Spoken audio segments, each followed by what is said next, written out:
serviteurs qui mettent ta parole en pratique. Au nom de Jésus-Christ. Amen. Amen. Alors nous avons passé de bons moments à louer le Seigneur, à l'adorer, à donner. Nous avons donné de notre cœur, nous avons donné de notre argent, nous avons donné aussi de notre passion pour lui. Alors aujourd'hui, le Seigneur me met sur le cœur de vous parler un tout petit peu de la sanctification. Alors c'est quoi la sanctification? Et nous allons voir deux passages très courts dans Hébreu, comme le modèle de ce que le Seigneur nous dit sur la sanctification. Mais alors d'abord, je voudrais vous dire ce que c'est la sanctification. La sanctification, c'est un mode de vie. C'est un train de vie, c'est un mode de vie. Pour le monde, nous avons un train de vie, nous avons un mode de vie, n'est-ce pas? Nous avons nos habitudes, nous avons nos façons de faire, mais dans la sanctification, c'est le mode de vie, c'est le train de vie de chaque enfant de Dieu, n'est-ce pas? Alors nous allons regarder un tout petit peu les différents aspects de tout cela, et en premier, nous allons lire ce passage. Est-ce que vous voyez le passage? Est-ce que c'est clair de là où vous êtes assis? Alors, vous pouvez prendre vos Bibles, je vais vous donner quelques instants pour aller piocher aussi dans vos livres, parce que c'est bon d'avoir aussi sa parole de Dieu constamment sur les genoux. Si on y est tous, alors nous allons lire. Alors, premier passage, il dit dans Hébreux 12, 1 à 4, Hébreux 12, 1 à 4, « Nous donc aussi, puisque nous sommes environnés d'une si grande nuée de témoins, et les témoins c'est nous, rejetons tout fardeau et le péché qui nous enveloppe si facilement, et courons avec persévérance dans la carrière qui nous est ouverte, ayant les regards sur Jésus, qui suscite la foi et la mène à la perfection. En échange de la joie qui lui était réservée, il a souffert la croix, méprisé l'ignominie, et s'est assis à la droite du trône de Dieu. Considérez en effet celui qui a supporté contre sa personne une telle opposition de la part des pécheurs, afin que vous ne vous lassiez point l'âme découragée. Vous n'avez pas encore résisté jusqu'au sang en luttant contre le péché. Voici le premier passage, et quelques versets plus loin, du 12 au 15, Hébreux 12, 12 à 15. Fortifiez donc vos mains languissantes et vos genoux affaiblis, fortifiez, et suivez avec vos pieds des voies droites, afin que ce qui est boiteux ne dévie pas, mais plutôt se raffermisse. Recherchez la paix avec tous et la sanctification sans laquelle personne ne verra le Seigneur. Veillez à ce que personne ne se prive de la grâce de Dieu et à ce qu'aucune racine d'amertume, poussant des rejetons, ne produise du trouble et que plusieurs n'en soient infectés. Amen pour la parole du Seigneur. Donc, ces deux courts passages qui nous parlent un tout petit peu de quoi? Qu'est-ce qu'on peut dire? De quoi cela parle? D'une relation, n'est-ce pas? Il y a une relation entre Jésus et nous-mêmes. Et donc, ces deux passages nous parlent de cette relation qui est une relation qu'on peut appeler d'affectif, n'est-ce pas? C'est une relation d'amour, de donner et de prendre. Et nous allons voir ces deux différents aspects. Alors, pour comprendre la sanctification, nous devons comprendre deux choses. D'abord, la chose la plus simple, qui est Jésus. Nous allons voir les différents aspects de Jésus. Et Jésus est, je dirais, incroyablement vaste pour que nous ne puissions pas aborder tous les caractères de Jésus. Donc nous allons voir les différents, beaucoup d'aspects des caractères de Jésus, mais nous ne pouvons pas aborder tout parce qu'il est complètement insondable. Et nous allons voir cela. En parallèle, nous allons regarder qu'est-ce que c'est que d'être un saint. Puisque nous avons, dans le passage de Hébreu, regardé cette relation entre Jésus et nous-mêmes. Et comme nous sommes appelés des saints, nous allons comprendre un tout petit peu ce que c'est qu'un saint. Nous connaissons toutes ces notions, mais c'est très important de comprendre la vraie signification de toutes ces notions. Et les conséquences de ces deux définitions, qui est Jésus et qu'est-ce que ça veut dire que d'être saint, que j'appelle des mystères. Et nous allons voir pourquoi c'est des mystères. Alors, qui est Jésus? Comment est-ce qu'on peut définir? Il a des caractères extraordinaires, mais premièrement, il est la deuxième personne de la Trinité. Nous allons dire deuxième personne de la Trinité. Il est indescriptible. Entièrement ou en partie, insaisissable dans sa nature divine. Est-ce qu'on peut comprendre cela? Est-ce que vous pouvez comprendre la nature divine de Jésus, qui est Dieu et homme en même temps? C'est quelque chose qu'on a du mal à comprendre, n'est-ce pas?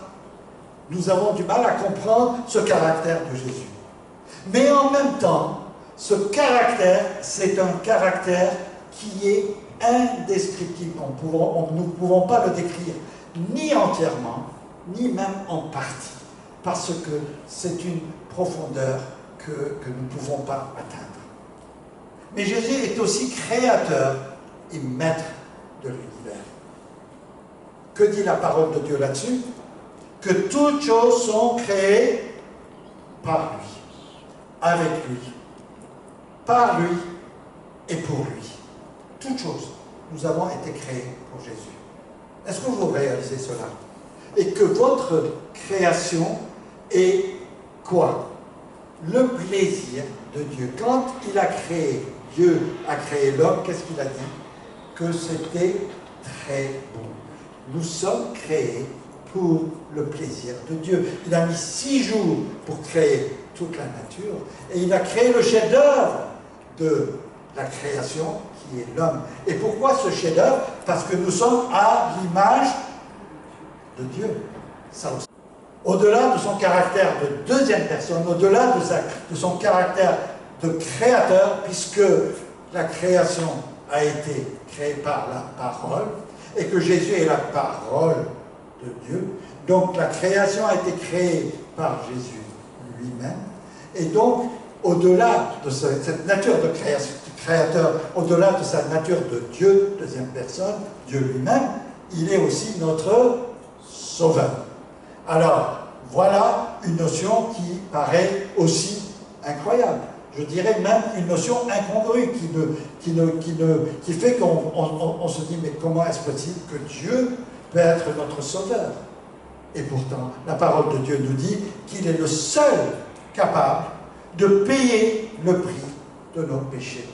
Alors, toute l'histoire de l'Ancien Testament tourne autour de quelque chose qui est de trouver des sacrifices qui soient agréables, c'est-à-dire acceptables aux yeux de Dieu. Et pourtant, il n'y a aucun sacrifice qui n'a été possible. Et pourquoi? Parce que lui, Jésus, Dieu, dans 1 Jean, il dit qu'il est amour. Est-ce que nous pouvons comprendre un Dieu amour? Regardez par rapport aux autres dieux que nous voyons, que nous fréquentons quand nous sortons dehors et que nous parlons à des amis et qui disent qu'ils ont un Dieu. Mais personne ne dira que leur Dieu est un Dieu d'amour.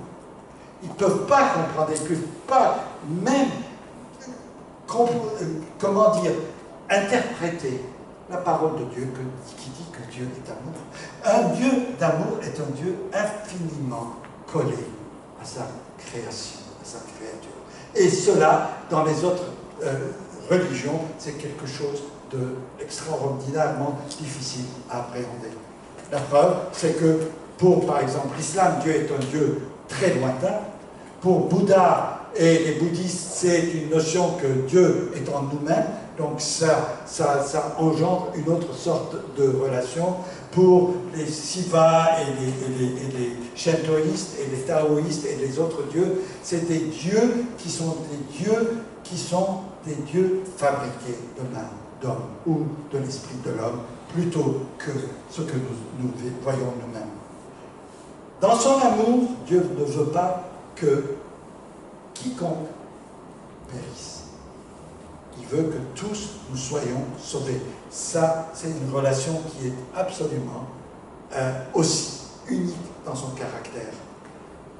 Dans les autres religions, il y a un Dieu qui veut des vassaux, ceux qui le suivent de gré ou de force. Dans l'islam, on oblige les gens à prier 5 fois. Nous avons vécu 20 années dans un pays de l'islam et nous avons vu comment les gens, à la cravache, à la matraque, étaient obligés d'aller prier dans les mosquées. C'est un Dieu d'amour qui veut qu'aucun périsse et donc il veut établir une relation avec nous. Cet amour est tel que ça va lui coûter quoi? Sa mort. Dieu va se transformer dans la rédemption, dans quelque chose d'extraordinaire. C'est-à-dire qu'il va dire, au travers de ce que je vous ai apporté, je vous apporte la paix intérieure, mais la paix éternelle, la paix universelle. Voilà ce qui est que ce Dieu d'amour. Et sa parole nous est léguée en héritage incorruptible, sans tache, indestructible. Quand Dieu dit, Dieu fait. Quand Dieu parle, Dieu agit. Et quand Dieu agit, nous avons les choses qui se transforment. Notre sœur Gladys a donné un témoignage aujourd'hui que quand nous prions le Seigneur et que le Seigneur agit, il y a des résultats, il y a des choses qui bougent. N'est-ce pas? Amen. Et que ces choses-là bougent parce que Dieu nous aime. Et la boucle est bouclée. C'est-à-dire que ce Dieu d'amour ne va pas rester indifférent à notre appel. Il ne va pas rester indifférent même si nous n'appelons pas. Et ça, c'est une notion qui est très importante. Vous croyez que Dieu agit simplement par la parole? Non. Dieu agit parce qu'il connaît vos besoins, dit la parole de Dieu. Il va agir même si nous sommes tellement maladroits que nous oublions de demander. Lui, il sait exactement de quoi nous sommes faits et il sait exactement de quoi nous apporter la réponse à nos besoins. Qui est Jésus? Jésus est aussi un homme, mais c'est un homme parfait. Alors cette notion est aussi une notion très difficile. Comment un homme peut-il être parfait? Il y a beaucoup de rois. Ici, la tradition en France, c'est de dire le roi soleil, le roi absolu, c'est lui qui a introduit l'absolutisme. Il se croyait tellement parfait que tout le monde devait payer allégeance. Aujourd'hui, nous avons des dictateurs un peu dans le monde, un peu partout, où nous voyons que leur relation, ne serait-ce qu'à aller en Turquie et voir comment les gens réagissent par rapport à des dictateurs. Mais pourtant, le Seigneur est un homme parfait. Lui, il est parfait. Tout ce qu'il a fait, il l'a fait parfaitement. Il était fils de Dieu, devenu homme. Il se nomme aussi fils de l'homme. Est-ce qu'on peut comprendre cela? Est-ce qu'on peut comprendre qu'il est en même temps fils de Dieu, Dieu lui-même, et fils de l'homme? Il s'appelle lui-même fils de l'homme. C'est-à-dire qu'il a ces deux natures en lui-même. C'est ce qui fait de Jésus une nature exceptionnelle. Il n'y en a pas d'autre, il n'y en aura jamais d'autre. Il n'y a que Jésus qui a ces deux natures en lui. En cela, il y a quoi? Il y a un mystère. Nous ne pouvons pas comprendre. Est-ce que quelqu'un ici peut lever la main et dire « Je comprends la double nature de Jésus » ? Personne. On ne peut pas comprendre la double nature de Jésus. On peut comprendre simplement son œuvre. On ne peut pas comprendre qu'un Dieu d'amour puisse dire « Je vais me dépouiller de ma nature même et devenir homme sans péché, parfait et homme, pour que je puisse apporter la solution à cette humanité que j'ai aimée, qui est en souffrance et qui est vouée à la perdition et qui va être sauvée parce que moi, Dieu, je sais comment faire. » Et nous allons dire « Dieu, tu sais comment faire. Dieu, tu sais comment faire. » Et il l'a fait. Amen. Il est pur et parfait en tout. Il a constamment les yeux tournés vers le Père et cherche la gloire du Père. Alors voilà notre plus grand défaut à nous tous, sans exception, c'est que souvent nous avons les yeux un peu partout. N'est-ce pas? Moi le premier. Est-ce que moi j'ai les yeux constamment tournés vers le Seigneur?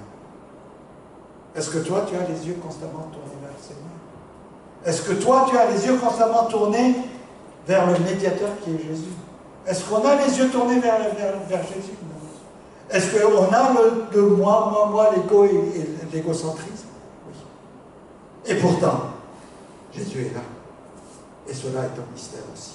Parce que même dans cette nature que nous avons, cette nature pécheresse, il nous aime tel que nous sommes. Mais au-delà de toutes ces natures que nous avons décrites un tout petit peu, il est aussi conseiller et consolateur. Par le biais de qui il est conseiller et consolateur? Par le biais de son esprit qui nous a laissé, qui nous a légué en héritage, afin que nous puissions nous retourner et être conseillés et consolés en même temps. Combien de fois vous avez fait appel au Saint-Esprit quand vous étiez dans la détresse? Et combien de fois vous vous êtes regardé à vous-même? Combien de fois, quand vous avez été malade, et quand vous avez été en manque d'argent, et quand vous avez été blessé, vous êtes retourné sur vous-même en disant « je vais faire ceci, je vais faire cela, je pense que c'est comme ça, je pense que c'est ceci, je pense que c'est cela ». Et combien de fois vous vous êtes retourné vers le Saint-Esprit en disant « moi, je ne sais pas. Moi, je ne sais pas, je ne sais pas faire. Moi, je ne sais pas réagir par rapport à des situations. » Combien de fois, pourtant, l'Esprit Saint nous dit « je vais te donner la solution et je veux que tu réagisses. » Et voilà quelque chose qui est très, très spécifique à notre nature d'enfant de Dieu. C'est quelque chose qui fait que nous voulons faire quelque chose que nous ne faisons pas, que le Saint-Esprit nous dit de faire quelque chose d'autre, et nous avons la capacité de faire ce quelque chose d'autre. Vous me saisissez ou pas?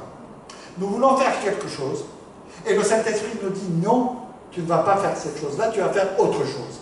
Et nous allons être capables, par l'instigation du Saint-Esprit, par l'inspiration du Saint-Esprit, nous allons être capables de faire cette autre chose que Dieu veut que nous fassions. Cela n'est pas donné à tout le monde. Cela n'est donné qu'aux enfants de Dieu. Ça ne peut pas être autrement que celui qui croit à l'œuvre du Saint-Esprit. Amen. Alors, qu'est-ce que c'est que d'être saint? Nous avons vu un tout petit peu les caractères, et je vais m'arrêter là parce que nous pourrons continuer jusqu'au matin de parler des caractères de Jésus. Mais je crois qu'on a brossé un tout petit peu les caractéristiques principaux de sa nature. Et qu'est-ce que c'est que d'être saint? Qui est appelé saint? Ceux qui sont mis à part. Qui nous a mis à part? Alors voilà la grosse différence avec la définition que beaucoup donnent du mot saint. Le mot saint ne veut pas dire quelque chose d'extraordinaire, d'un homme parfait, d'un homme que l'on aime, qu'on va appeler saint parce qu'il a fait des choses extraordinaires dans la vie. Un saint, ce n'est pas quelqu'un qui va vivre une vie pieuse. Nous en sommes absolument incapables.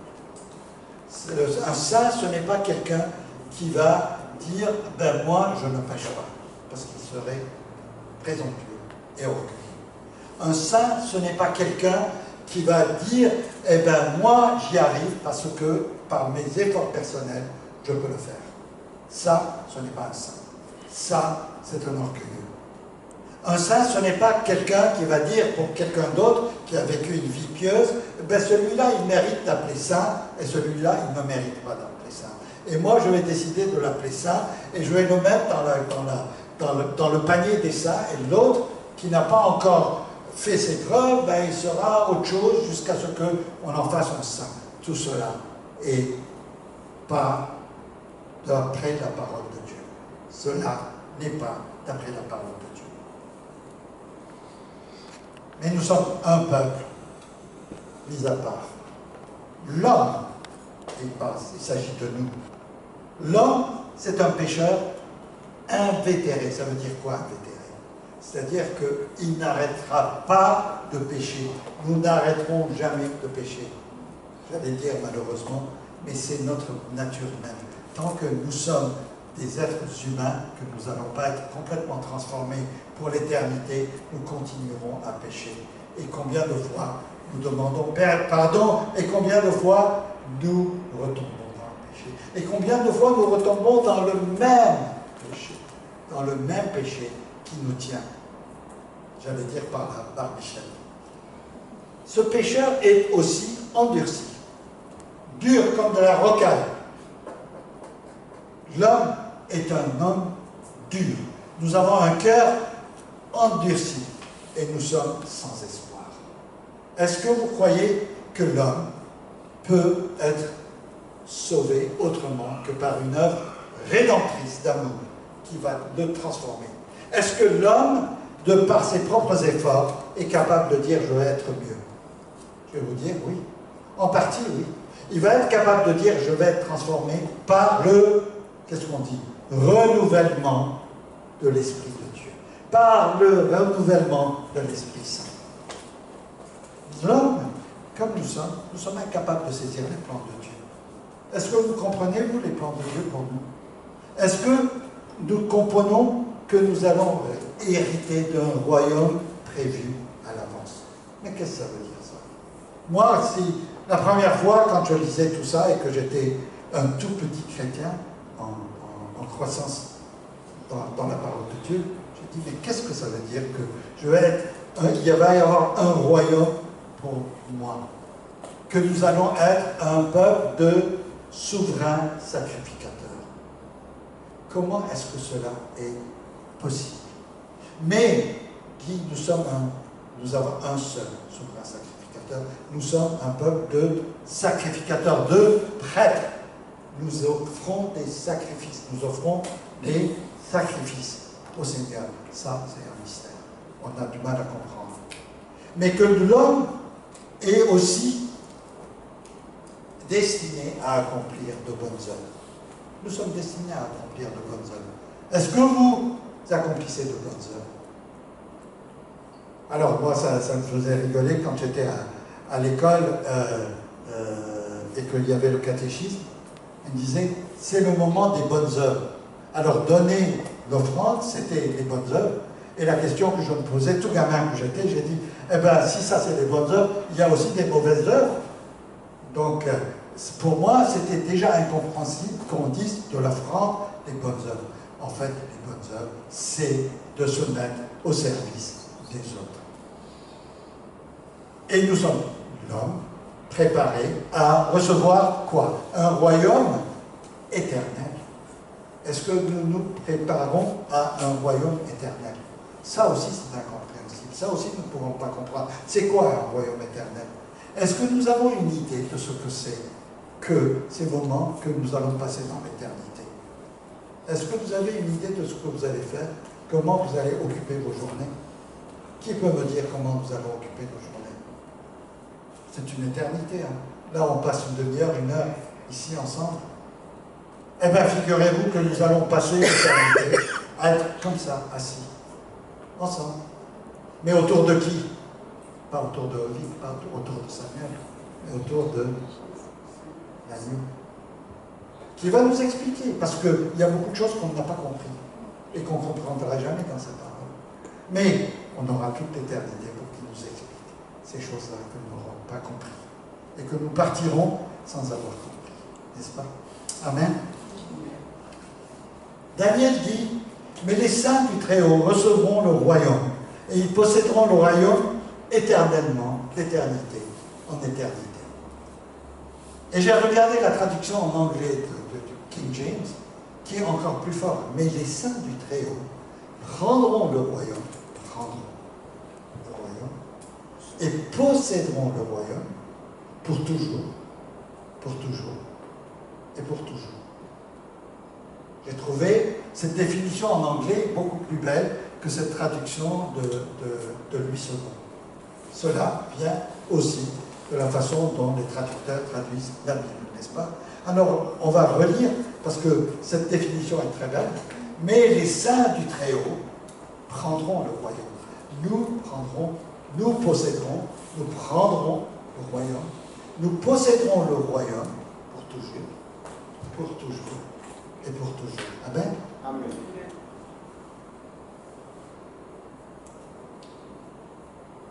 Et l'homme est incapable de comprendre tout cela. Moi, je ne sais pas ce que c'est que prendre un royaume et le posséder pour toujours, pour toujours, pour toujours. Ecclésiaste dit, j'ai vu à quelle occupation Dieu soumet les fils de l'homme. Il fait toutes choses belles en son temps. Même il a mis dans leur cœur la pensée de l'éternité, bien que l'homme ne puisse pas saisir l'œuvre que Dieu fait, du commencement jusqu'à la fin. Il a mis dans leur cœur la pensée de l'éternité, même si l'homme ne peut pas saisir ce que c'est que le commencement et la fin de toute chose. Dans cela, il y a aussi un mystère. Qu'est-ce que vous espérez de l'éternité? Qu'est-ce que vous espérez de l'éternité? C'est quoi pour vous l'éternité? Pourquoi cherchez-vous l'éternité? En quoi cela est quelque chose d'extraordinaire? Question qu'on peut se poser. Il y a beaucoup, je vous ai dit tout à l'heure, qu'il y en a beaucoup qui disaient, moi je préfère être en enfer. Mais ça c'est aussi l'éternité. Être en enfer, c'est aussi être en enfer pour l'éternité. Mais ça veut dire quoi être dans la présence du Seigneur pour l'éternité? Que dit la parole de Dieu là-dessus? Que nous allons être dans une paix que nous ne pouvons même pas décrire. Que nous allons être dans un état de louange, que là, nos louanges à côté, c'est comme si on était des petits gamins de 1 an en train de chanter, par rapport à tout ce que nous allons pouvoir chanter. Et que cet ensemble des milliards et des myriades, dit la parole de Dieu, qui vont chanter ensemble. C'est quoi un cœur de myriades et de myriades? C'est extraordinaire. Et nous allons tous nous entendre. Nous allons tous pouvoir nous communiquer les uns avec les autres. Nous allons tous être dans la présence du Seigneur. Est-ce que vous avez songé, c'est quoi cette nature? Comment est-ce possible que des millions d'êtres, que des milliards de personnes qui seront sauvées, seront instantanément dans la présence du Seigneur? Est-ce que vous avez un instant songé, c'est quoi cette chose qui fait que toi, moi, des gens qui sont à des milliers et des milliers, je ne sais pas si la distance a un sens quelconque, mais le temps a un sens quelconque, je ne sais pas. Mais ce que je sais, que nous serons tous instantanément et en permanence dans la présence du Seigneur. Ça, c'est l'éternité. Et que dans cette présence du Seigneur, nous allons éprouver quelque chose qui ne peut même pas être décrit. En cela, il y a un mystère. Il y a un mystère parce que nous voulons atteindre cette éternité alors que nous n'avons que très peu de notion de l'éternité, sauf être en sa présence. La parole de Dieu dit, c'est contempler la face du Seigneur. L'éternité, c'est contempler la face du Seigneur. Est-ce que nous sommes prêts à contempler la face du Seigneur? Alors nos choses, nos petits bobos, nos petits problèmes de tous les jours deviennent quelque chose de, je dirais, futile, trivial, par rapport à ce que nous allons expérimenter pour l'éternité. Qu'est-ce que être ça? C'est aussi être l'épouse de l'agneau. Un peuple rassemblé, réconcilié, régénéré. Vous vous rendez compte que moi, je ne vais pas avoir quelque chose contre toi, frère.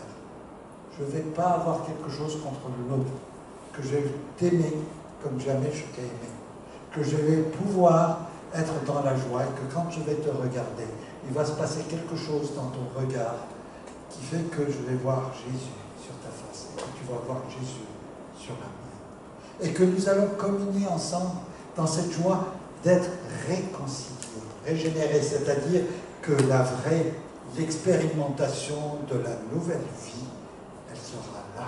Alors que là, aujourd'hui, dans notre nouvelle vie, nous sommes encore confrontés à quelques désolations, n'est-ce pas? Nous allons être un peuple d'adorateurs, réunis autour du Maître. Un peuple d'adorateurs. Est-ce que vous avez envie d'adorer le Seigneur éternellement, tous les instants? vous n'aurez ni besoin de manger, ni besoin de boire, ni besoin de besoins matériels, ni besoin de gagner votre vie. Vous n'aurez même pas besoin de vous préoccuper de vos enfants, ni préoccuper de votre avenir, et que vous êtes en constance dans la présence du Seigneur pour l'adorer. Ça, c'est l'éternité. Mais c'est un mystère. Parce que comment est-ce que nous pouvons aboutir à cela? Ça aussi, c'est un mystère. Parce que nous sommes tout seuls incapables. Nous sommes des êtres nouvellement créés. Nous sommes des nouvelles créations dans la régénération. Et Nicodème avait du mal à comprendre. Beaucoup d'autres, aujourd'hui, ne comprennent. Il y a d'abord le fait de l'accepter comme Dieu. Ça, beaucoup de gens le font. Même les démons le savent, et les seigneurs. Ça, beaucoup de gens peuvent le faire. Mais dans la nouvelle naissance, il y a une autre chose. Faire de lui notre sauveur, c'est-à-dire accepter l'œuvre sur la croix. Ça, c'est la deuxième chose. Et l'œuvre sur la croix, beaucoup ne l'acceptent pas, en disant, mais c'est quoi? C'est un homme qui est mort. Sans réaliser que c'était Dieu fait homme. C'est toute la différence entre un homme qui est mort sur la croix et Dieu fait homme mort sur la croix. Il y a toute la différence d'éternité. Parce qu'au travers de cette œuvre sur la croix, nous sommes sauvés, régénérés. Et la troisième chose de la nouvelle naissance, donc accepter qu'il est Dieu, le savoir. Deuxièmement, accepter qu'il est notre sauveur. Et la troisième chose, qui est la chose probablement la plus difficile, faire de lui notre maître. Ah, ça, c'est la partie la plus difficile. Est-ce que tu acceptes que Dieu est Dieu? Est-ce que tu acceptes qu'il est ton sauveur? Jusque-là, ça allait bien. Alors, quand tu arrives à dire qu'il est le maître de ta vie, ça, c'est la nouvelle naissance totale. Et ça, c'est la partie la plus difficile. Moi, il m'a fallu beaucoup de temps jusqu'à ce que je puisse accepter à dire oui. Même quand je suis passé dans les eaux du baptême et que j'étais baptisé dans une église baptiste, et que dans une église baptiste, la question qui m'a été posée était la même que je vous pose aujourd'hui. Est-ce que tu acceptes que Jésus est ton maître et ton sauveur? J'ai répondu oui, mais je n'avais pas encore été jusqu'au bout de mon être pour dire qu'il était devenu le maître de ma vie. Comprenez? Est-ce que vous comprenez ce que je suis en train de dire? Est-ce que vous comprenez que quand Jésus devient le maître de votre vie, il y a une transformation radicale de votre vie parce que c'est là que vous expérimentez la vraie nouvelle naissance, la vraie régénération. Amen? Amen. Alors, je répète, est-ce que quelqu'un aujourd'hui, dans cette salle, se pose cette question? Est-ce que dans cette salle, ou plus tard, chez lui, est-ce qu'il va se poser les bonnes questions en se disant, est-ce que j'ai expérimenté cette nouvelle naissance qui fait que je veux qu'il devienne le maître de ma vie? En fait, je veux lui donner les destinées de ma vie. Difficile à faire. C'est difficile parce que nous sommes des êtres humains et que nous souffrons d'enlever, de dépouiller notre être, notre vieille nature, de cette nature de dire « Seigneur, tu es le maître de ma vie. Si tu as réussi, le Seigneur va te bénir. Si tu n'as pas réussi jusqu'à présent, demande-le. Parce qu'il ne demande qu'à agir dans ta vie. Sans l'œuvre bienfaisante de l'Esprit qui transforme les cœurs, il n'y a aucune nouvelle naissance ou régénération. Sans l'œuvre bienveillante du Saint-Esprit, vous ne pouvez pas.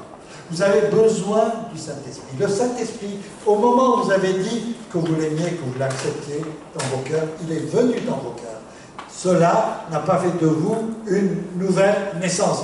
Sans l'œuvre rédemptrice, régénératrice, sans que ta nouvelle vie puisse être enclenchée, sans l'Esprit Saint. Ça n'existe pas. La nouvelle vie est enclenchée par le Saint-Esprit. Sans le renouvellement de notre esprit au travers de la parole, il n'y a aucun espoir. Aucun espoir. Si tu ne lis pas ta parole, La parole, c'est qui? La parole, c'est qui?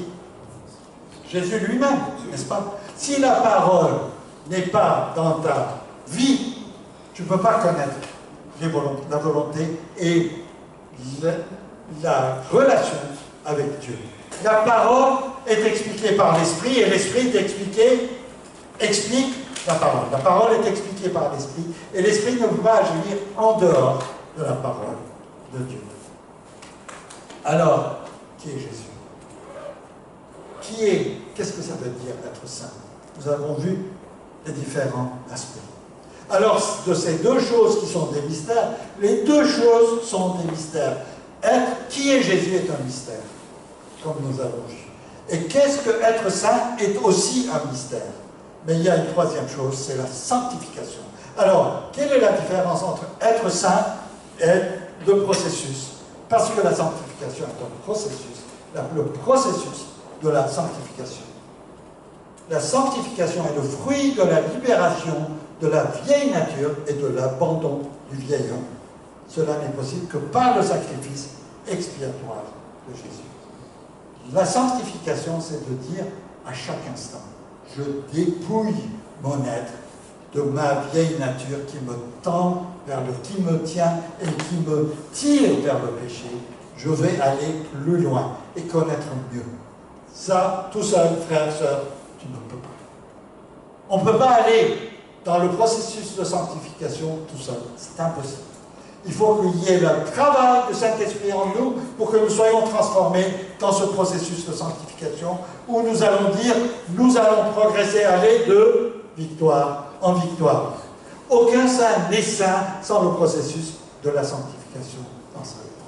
Je répète, aucun saint, toi, moi, nous sommes des saints, des gens mis à part, sans le processus de la sanctification dans notre vie. On ne peut pas dire je suis mis à part et je vis ma vie comme je suis. Ça, c'est impossible. Vous comprenez? Vous comprenez ce que cela veut dire? Ça veut dire que aller de victoire en victoire. Est-ce que vous êtes prêts d'aller de cette victoire-là aujourd'hui à une autre victoire un peu plus loin? Est-ce que vous êtes prêts d'aller de défaite en victoire? Aujourd'hui, tu as la défaite, demain, tu as la victoire. Amen. Est-ce que tu es prêt d'aller de l'immobilisme à la victoire? Parce que les tranchées que, par exemple, pendant la Première Guerre mondiale, ils étaient dans un immobilisme où il y a des millions de soldats qui sont morts, c'était dans un immobilisme total. Un coup c'était d'un côté, l'autre c'était de l'autre côté. Il y a 1,5 million de personnes qui sont mortes pour 50 mètres. 1,5 million de personnes qui sont mortes dans les tranchées pour gagner 50 mètres à gauche ou à droite. Dans l'immobilisme, il n'y a pas la victoire. Nous avons une vie transformée par la victoire. Est-ce que vous avez une vie qui est transformée par la victoire? Est-ce que votre vie est toujours dans le même train et que vous êtes toujours confronté aux mêmes problèmes? Si vous êtes dans les mêmes problèmes, c'est qu'il y a un problème au niveau de votre processus de sanctification. Par la dynamique de sa présence dans nos vies, nous allons à la victoire. Est-ce que tu as la dynamique de la présence de l'Esprit Saint dans ta vie? Ou alors c'est un Esprit Saint lointain? Parce que nous pouvons dire beaucoup de choses à propos du Saint-Esprit. Nous pouvons dire Saint-Esprit viens, nous pouvons dire Saint-Esprit je parle en ton nom, Saint-Esprit je fais ceci, Saint-Esprit je fais cela, mais je vois qu'il y a beaucoup de je. Par la dynamique de sa présence, c'est lui qui doit te diriger vers la victoire, pas toi. Et les traditions et les liens qui nous tiennent à la victoire. Est-ce que nous avons des traditions? Est-ce que nous sommes pris dans la nasse, dans le filet des traditions qui peuvent nous bouffer la vie, nous empoisonner la vie? Nous avons tous des traditions qui font que nous nous séparons de la présence du Seigneur parce que nous voulons rester dans nos traditions et ça peut être même dans nos églises évangéliques. Dans nos églises évangéliques, il y a des endroits, il y a des moments où nous sommes encore dans la tradition et chaque fois nous devons nous poser la question, est-ce que c'est par tradition que je fais ça? Est-ce que c'est parce que mon oncle, mon frère, mon neveu, ma nation, mon pays ont fait que je fais ça? Ou c'est le Seigneur qui m'inspire pour faire les choses que je dois faire? Des ténèbres à la lumière du monde, par la victoire Oui, mais par et en Jésus. La victoire est donnée par et en Jésus. Alors, revenons au départ à Hébreux 12, qui dit « Vous n'avez pas encore résisté jusqu'au sang en luttant contre le péché. Vous n'avez pas encore résisté jusqu'au sang en luttant contre le péché. Et aussi, nous recherchons la paix avec tous et la sanctification sans laquelle personne ne verra le Seigneur. » La sanctification est une transformation radicale du fond des tripes. Est-ce que tu as une transformation radicale dans ta vie du fond des tripes? De l'être extérieur à notre intérieur, nous devenons des saints. Nous sommes acceptables à Dieu, réconciliés avec Dieu, justifiés, lavés par le sang d'agneau. Nous sommes délivrés de la puissance du péché. Il n'y a donc maintenant aucune condamnation pour ceux qui sont en Jésus-Christ. Nous sommes délivrés de la malédiction du monde extérieur. Et nous sommes devenus participants de la nature de Christ. Waouh! C'est beau tout ça, c'est des paroles. Est-ce que dans ta vie, c'est des paroles tout ça? Ou est-ce que tu peux vivre tout cela? Est-ce que tu sens que tu es acceptable à Dieu? Quel honneur de savoir que je suis acceptable à Dieu, que je suis réconcilié avec le Dieu qui m'a fait, que je suis justifié, c'est-à-dire que lui, il m'a rendu juste, acceptable à ses yeux mêmes, délivré de la puissance du péché, et délivré de la malédiction du monde extérieur. Et nous voyons la malédiction aujourd'hui encore plus que jamais, est devenu participant de la nature de Christ.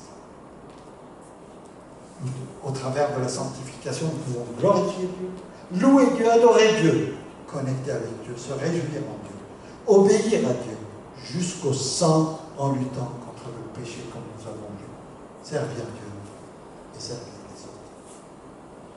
Alors, en conclusion, es-tu accablé? Es-tu surpassé par les événements qui t'assagissent? Es-tu dans la tristesse, dans le désespoir? Es-tu dans le désappointement? Beaucoup de gens viennent dans les églises et puis repartent en disant ben, je suis déçu, je n'ai pas reçu ce que je voulais.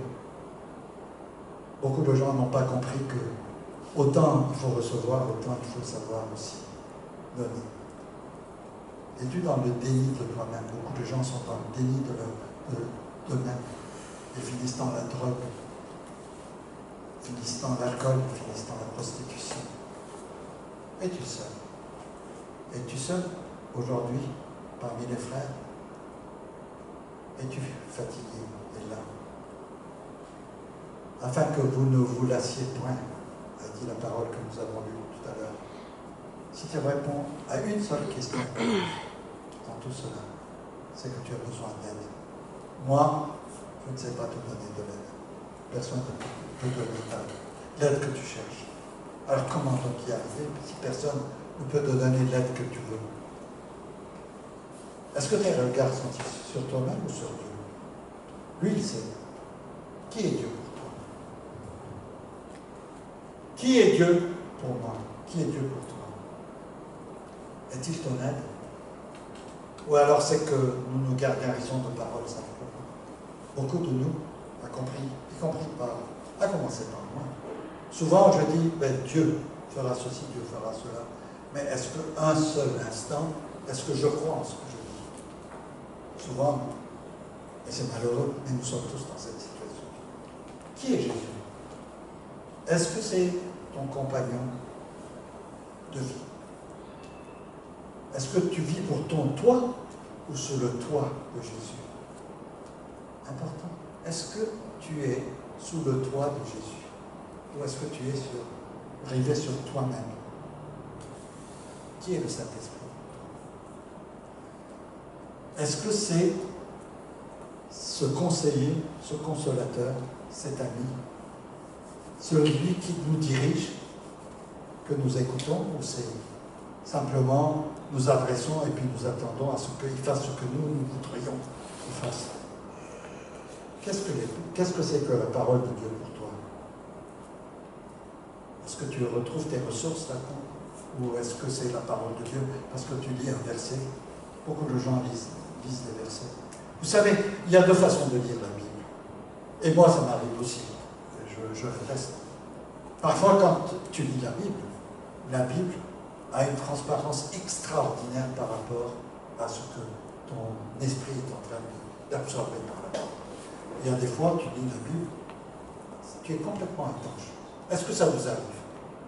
Est-ce que ça vous arrive, cette chose-là? Que vous regardez dans la parole de Dieu, que vous lisez dans la parole de Dieu, qu'elle ne vous parle pas. Elle ne vous parle pas. Vous êtes étanche à la parole de Dieu. Il y a d'autres moments. Quand vous avez le bon esprit, la bonne attitude, où la parole de Dieu va être d'une transformation radicale ou extraordinaire de vos vies. Est-ce que vous vivez ces moments-là? Est-ce que vous comprenez ce que je dis? Souvent, nous sommes confrontés à des situations comme ça, tous sans exception. Nous sommes devant la parole et sans ressources, parfois.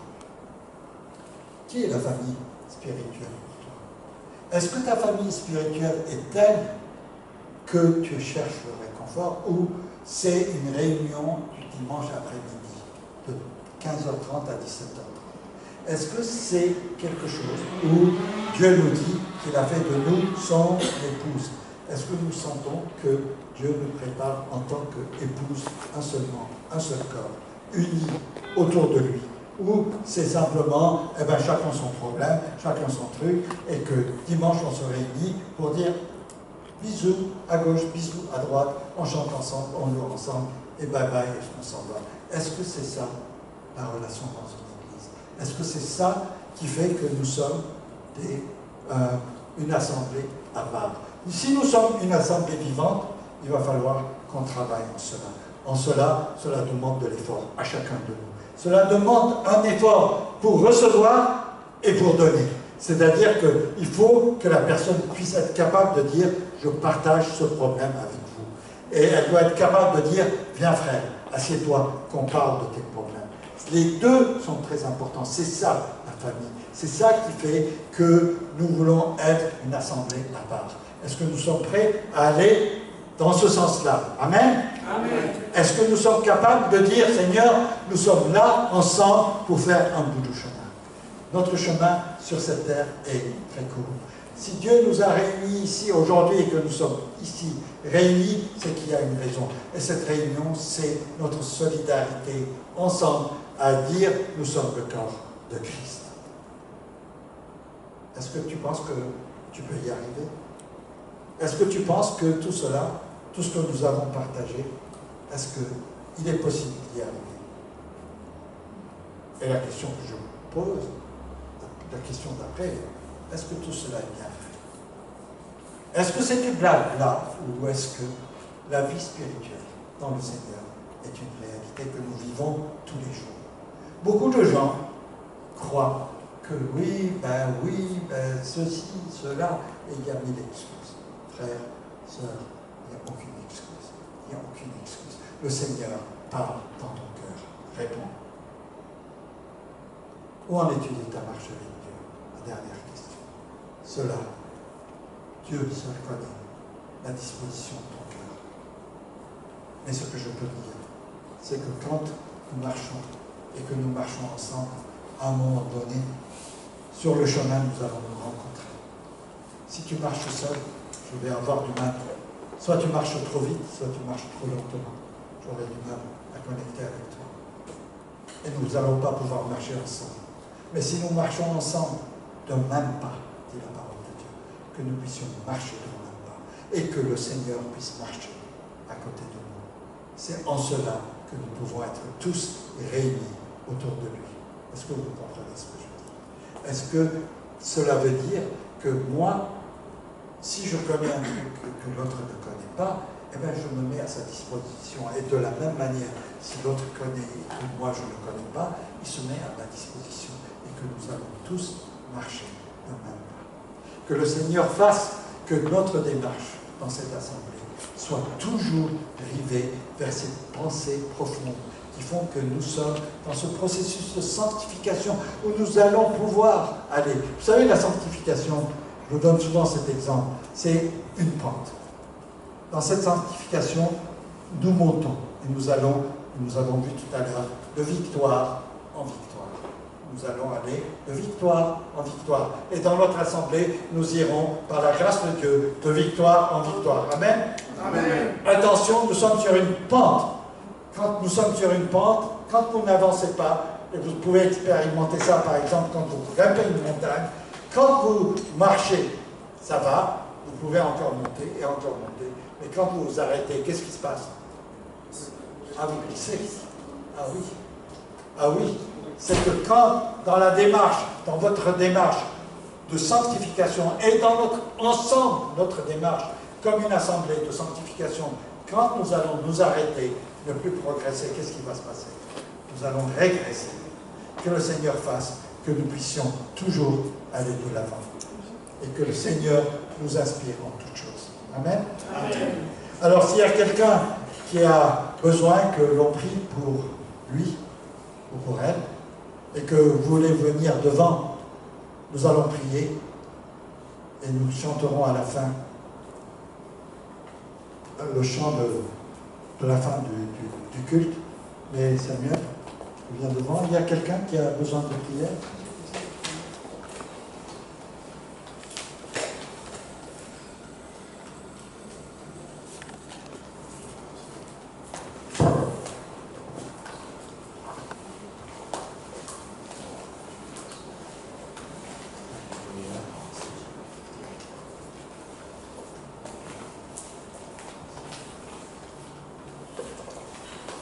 Alléluia. Nous prions ensemble. Mes frères et sœurs, nous sommes tous unis dans le même esprit. Pas de distraction. Mettons notre cœur avec tout ce que nous venons d'entendre, parce que le Seigneur est de notre côté. Et si nous le demandons sincèrement, et si nous croyons qu'il est le Sauveur Seigneur, tout ce que nous le demandons, il le fait au nom de Jésus-Christ. Donc, croyez à cette parole. Le Seigneur vous connaît tous ici. Il connaît Othniel, il connaît Solange, il connaît Gladys, il connaît Marie, il connaît Flavie, il connaît Blaise, il connaît Christian. Il voit en ce moment ce qui est écrit dans votre cœur. Vous le faites confiance, vous vous adossez sur lui, vous vous appuyez sur lui, il est votre bouclier, il est votre cuirasse, et nous prions au nom puissant de Jésus-Christ. Père, nous venons d'entendre ta parole sur la sanctification, parce que tu nous as mis à part pour toi. Seigneur, quelque part aussi, tu es jaloux, parce que tout ce que tu sauves, tu ne veux pas que ces personnes aussi se détournent de toi pour aller dans le monde. Nous voulons, Seigneur, te bénir encore parce que tu nous as parlé ce soir, parce que tu nous as montré par quelle voie tu veux que nous suivions. Tu as tracé la voie, tu es le chemin, la vérité et la vie. Seigneur, nous te remercions pour ton serviteur qui nous a véhiculé ce message. Et nous prions que, Seigneur, que ce message puisse ancrer dans les cœurs. Et ce message puisse donner une transformation radicale. Que ce message puisse nous donner une vie nouvelle, une nouvelle orientation, une nouvelle démarche, une nouvelle vision pour la gloire de ton Seigneur. Seigneur, tes enfants qui sont sortis parce qu'ils ont compris. Tu connais leurs problèmes, tu connais leurs sujets, tu connais leurs désirs, leurs intentions et ce qu'ils veulent que tu fasses dans leur vie. Seigneur, nous les recommandons simplement à toi.